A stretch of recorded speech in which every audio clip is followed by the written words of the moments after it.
I'm J.R. Church. Welcome to today's webcast. There's a verse of Scripture of interest to me in Isaiah chapter 60 and verse 8. Who are these that fly as a cloud?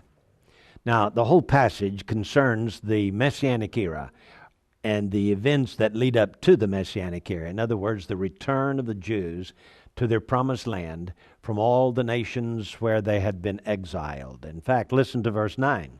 Surely the islands shall wait for me, and the ships of Tarshish, first to bring thy sons from afar, their silver and their gold with them, to the name of the Lord thy God, to the Holy One of Israel, because he hath glorified him. So here's the return of the Jews in the last days, and he says that they fly as clouds. They fly as a cloud. Now, there's no term called airplane in the ancient Hebrew text. And it's been translated here as clouds fly, okay? But these people are coming back home to Israel, flying as if they were flying in clouds. An excellent description of the modern day airplane, because with the return of the Jews to their promised land, as time goes on, the airplane developed in the 40s and 50s and 60s and 70s, 80s, 90s, and so on. We see more and more Jews coming back home. Now, what is remarkable to me is that the average immigrant, let's say, to the United States, I'm of Irish descent myself, I have no desire whatsoever to go back to Ireland. In fact, when someone escapes the, let's say, bad economic times, and they come over to the United States, immigrants from Ireland, let's just use Ireland. When that person has a son, the son hears about home, but doesn't really want to go back there because dad's still here. And then there comes the grandchildren, the third generation.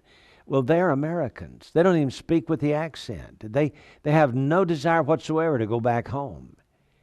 And the longer a person is in his new country, he assimilates, his family assimilates, have no desire to go back home to their ancient homeland. But the Jews are different. They are the only people in all of history that every year at Passover they say, next year in Jerusalem. They have this inbred desire, planning to go back home, generation after generation after generation. Well, for 1,800 years, the Jews have been in diaspora or dispersion among the nations of the world.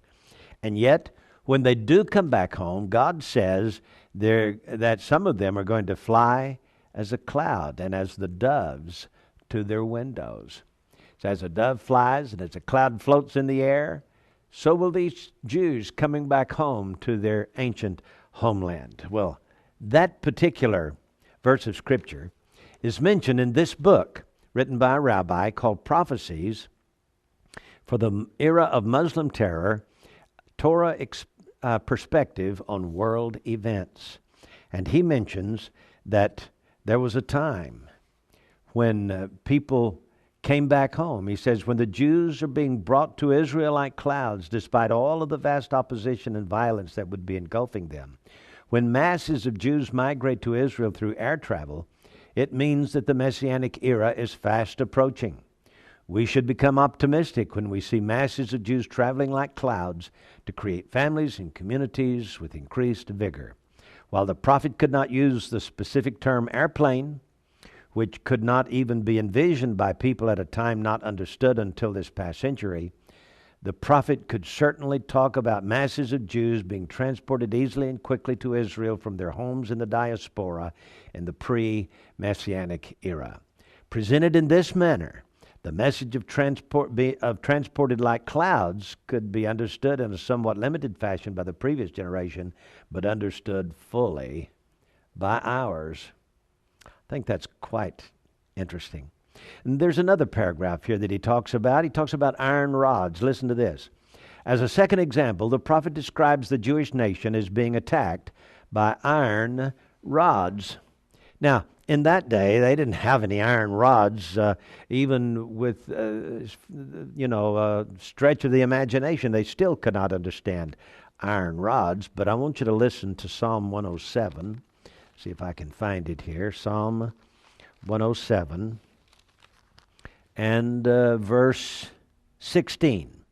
Psalm 107 and verse 16.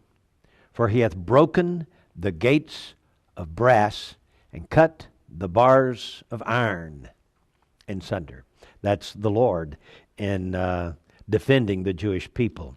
So the enemies are using bars of iron. And then there's chapter 2, that is Psalm 2 and verse 9. Here's what he says, Thou shalt break them with a rod of iron. Thou shalt dash them in pieces like a potter's vessel. Well, what are these gates of brass, rods of iron? What's that all about? Well, he explains, because missiles and rockets are words that are only recently created.